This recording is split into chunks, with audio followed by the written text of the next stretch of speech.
deep dive into Finland's 2027 open licensing system.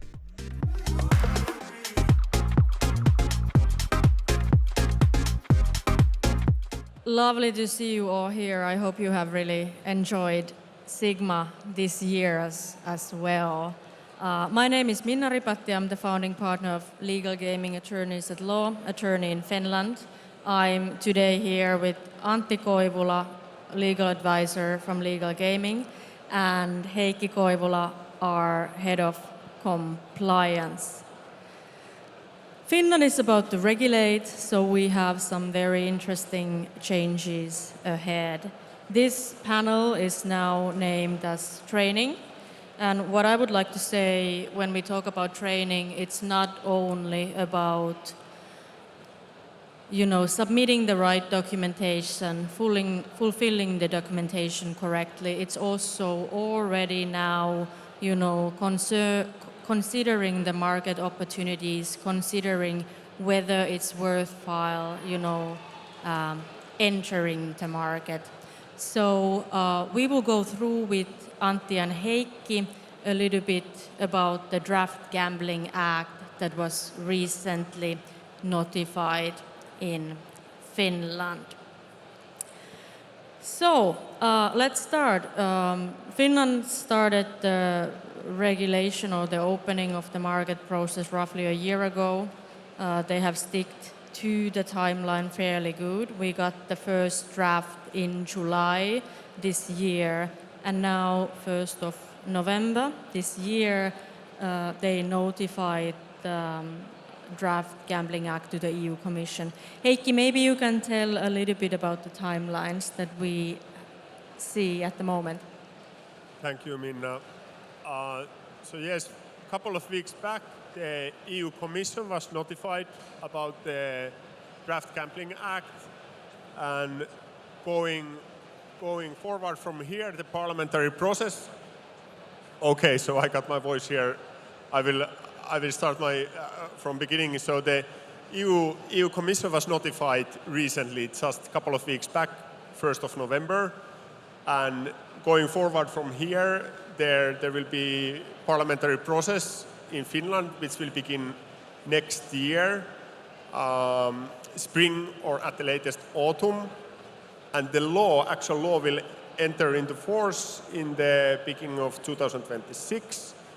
And the operators can do the market entry to the licensed market, having a license in hand in the mid of 2026 to beginning of 2027, and then the mandatory license for B2B will enter into force in the beginning of 28. Or would you have any additions, Antti, for the timeline? Yeah, I would have just added that the timeline regarding B2C operators is conditional in the sense that if the state will allocate necessary funding already from the beginning of 25. 10 operators will be allowed to function or licensed operators will be allowed to function in the Finnish market from July 26. If the funding is delayed, that will delay the timeline. But it's been stated that at latest, operators will be allowed to permit in the Finnish market in the beginning of 27. So this is the time frame between July 26 and beginning of 27. I think that's more or less about the timeline. Thank you for completing this. I think we're waiting for the confirmation whether they actually will have the budget allocated accordingly, so that they could actually allow the operations in mid of 26. And this obviously concerns next year's budget, which means that by the end of the year we should know a little bit more regarding the timelines. For the operators also, for PSPs, everybody who is operating on the market, it's a very essential question. When can you operate legally on the market, and what can you do, in the meantime? Anyhow, let's look at the draft that was notified to the Commission a bit more carefully. So we had the first draft, it was published in July, and when the first draft came out, they noted that, significant changes are still expected.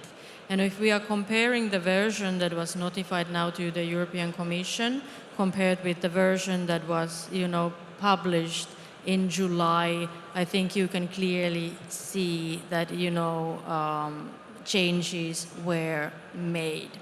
Finland is obviously heavily relying on the other Nordic countries when we are looking at, example models for our own licensing system. But Antti, so let's look at the licenses that, we are going to have available in Finland. Obviously, we are going to have a dual system in the sense that we are going to have the exclusive rights operator, and at the same time, there will be general gambling licenses available. So what does it mean, in terms of product verticals, for example? Thanks, Minna. Actually, before going to your question, I just wanted to emphasize why Finland is meaningful. Finland is a small country of only 5.5 million people. But according to the Finnish Institute of Health and Welfare, 70% of Finns gamble annually. We used to be, before COVID, we actually used to be top 3, top 4 position in the world when you look at the per capita gambling expenditure. Currently, if we look at the numbers, my numbers differentiate from H2 Gambling Capital's numbers slightly because H2 Gambling Capital doesn't take into consideration the actual black market size. But currently it's been estimated that the whole Finnish market is roughly 1.9 billion euros. Online market consists or is equal to 1.4 billion. Now the regulated online market, so basically Veikkaus market share online is 565 million, and offshore share, online share is between 8 and 900 million euros. So those are considerable numbers if you take into consideration the per capita. The Finland is only a country of 5.5 million. We really gamble a lot.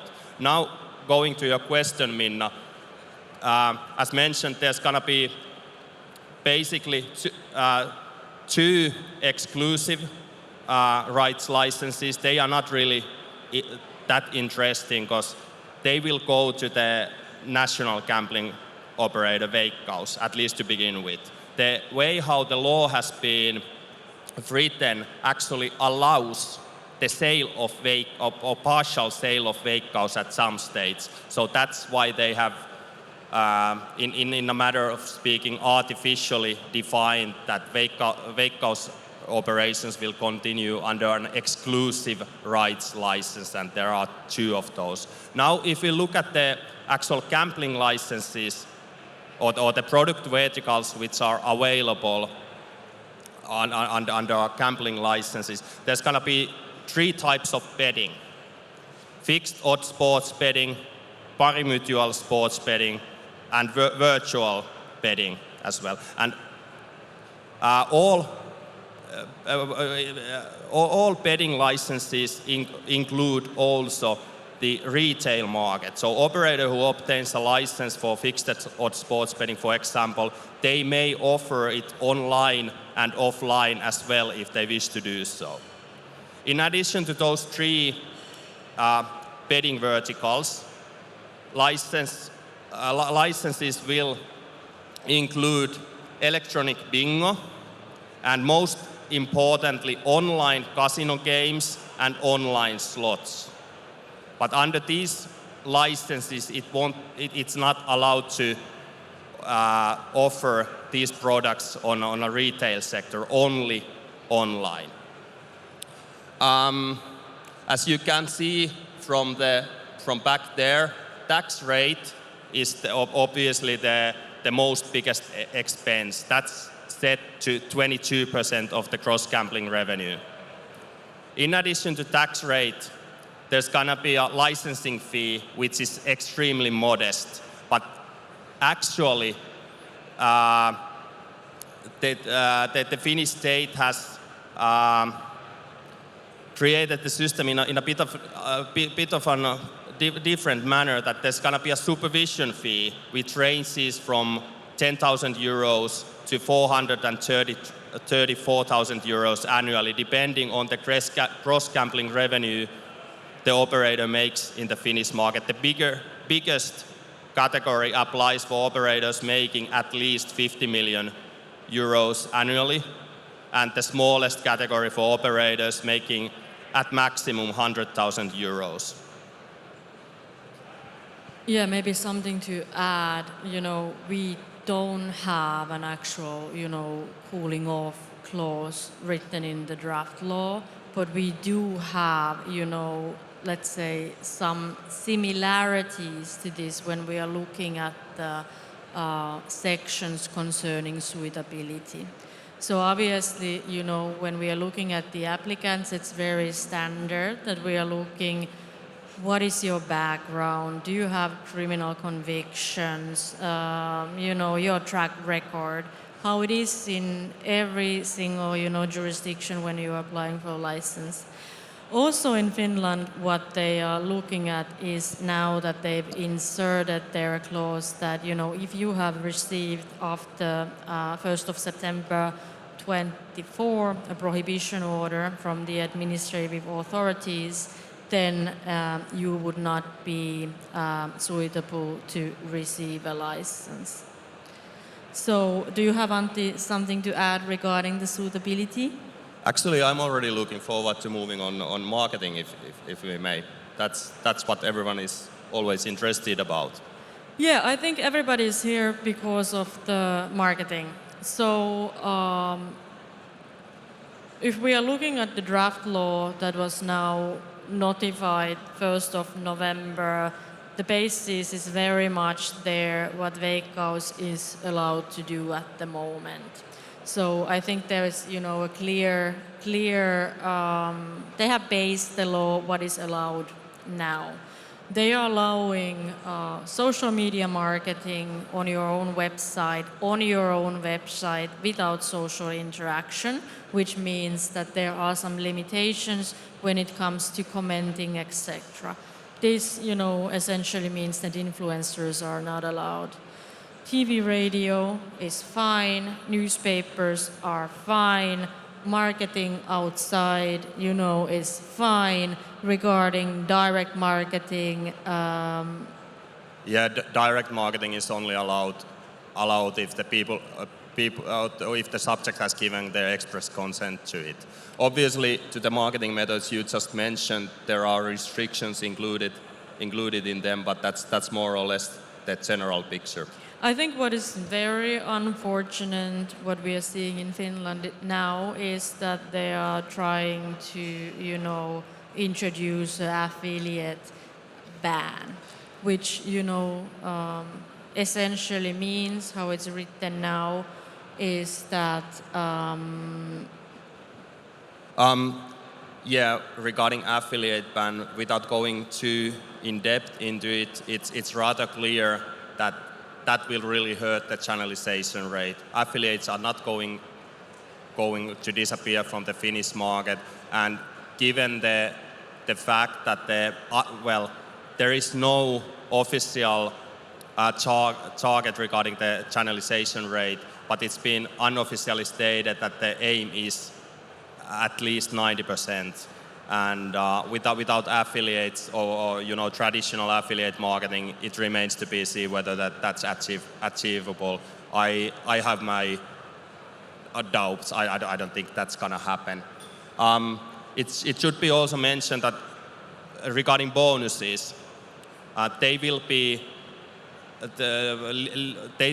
allowed for existing customers, or moderate bonuses will be allowed to existing customers, and there are restrictions and rules regarding, or further restrictions and rules as well. But it was extremely positive to see that in the first draft law, which was published 4th of July this year, there was a complete bonus ban, complete free money ban, complete, ban of that kind of things. But that was actually now lifted with restrictions. So that was really one of the most positive things to see in the notified draft. I think compared with the previous version that was published in July, they also made some clarifications regarding the sponsoring, which is at the moment allowed when it comes to brand marketing, which is obviously positive. And when we are looking at market like Finland at the moment, obviously we have ice hockey, football, salibändy, basketball, and then we have cross-country skiing, etc. So the game is already on. So those operators who are really interested in entering the Finnish market are already trying to find the touch base with the partners here in Finnish market, especially if you're interested in sponsoring. Yeah, I would conclude the marketing section in a way that marketing conducted offline will be rather liberal. There's not that many restrictions in there. But when it comes to online marketing, there's more restrictions and rules to consider. If we don't have that much time, so we obviously can't go that much into detail, but let's look at the responsible gambling. Maybe I have only 2 bullet points here since the time is limited. So we will have a centralized self-exclusions register as in Sweden, for instance, what they have, it's spelpaus. Regarding the limits, Antti, you can set your own deposit limit per company. Yes, exactly so. But the deposit limit may be as high as the customer wishes. So there is no upper limit at this point, at least. When it comes to loss limits, it's been stated in the draft law that the issue will be resolved on a secondary legislation if it's considered appropriate. So no loss limits at this point. It's possible that they will decide on a decree level to set certain per company loss limits. So the loss limits won't be per market for combining all the licensed operators, but just per operators if they will be included.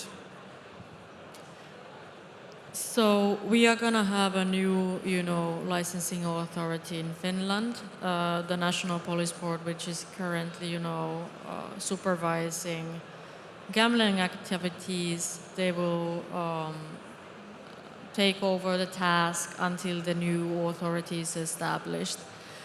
What is interesting maybe, regarding the draft is also that the initial draft, which was published in July, it did include PSP blocking, IP blocking, some sections concerning, content removal.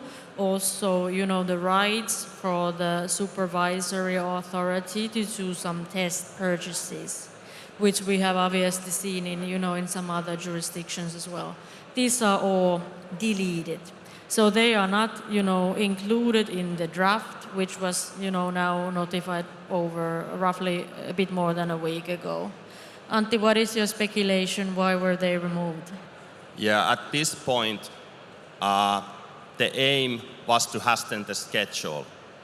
The legislator really didn't want anything to step in between the schedule and for that.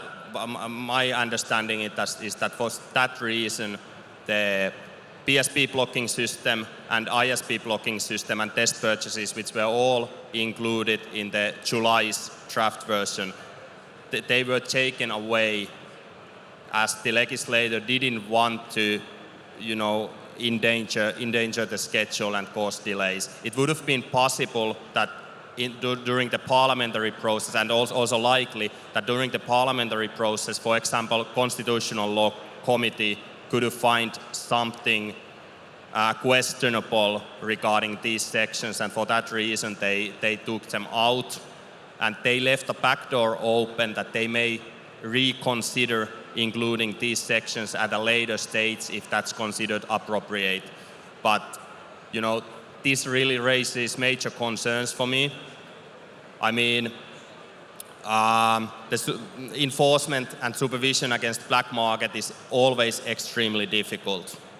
And if you take these tools away, as they did, it's gonna be, well, we shall see what will happen with the channelization rate. I'm still hopeful that it will be much higher than it currently is on the competitive markets. It's currently extremely low on those product categories. But still, as I mentioned, the unofficial aim is to reach as high channelization rate as 90%. That seems a bit unrealistic, to be honest. Thank you, Antti. So, as we said, or as Heikki said in the beginning, the draft was notified 1st of November. The standstill will end for the February. We will see whether we will see any comments or, detailed opinions from other EU member states. If we won't, then the draft will proceed to the parliamentary process next spring. It's always possible that, when the draft is handled in the parliament, that some changes are still made. It will go through the committee process where they will, discuss in a detailed level regarding the content of the law. But I think a good estimate would be that we are almost there, and the changes to be made are not gonna be significant, since that would require re-notification of the law. They wanna push the draft through, and they wanna open the market, and the Ministry of Interior has worked extremely hard to, stick to the timetable. Thank you everybody for coming. Hopefully you're considering, entering the Finnish market. If you have any questions, please let us know. Thank you so much. Thank you.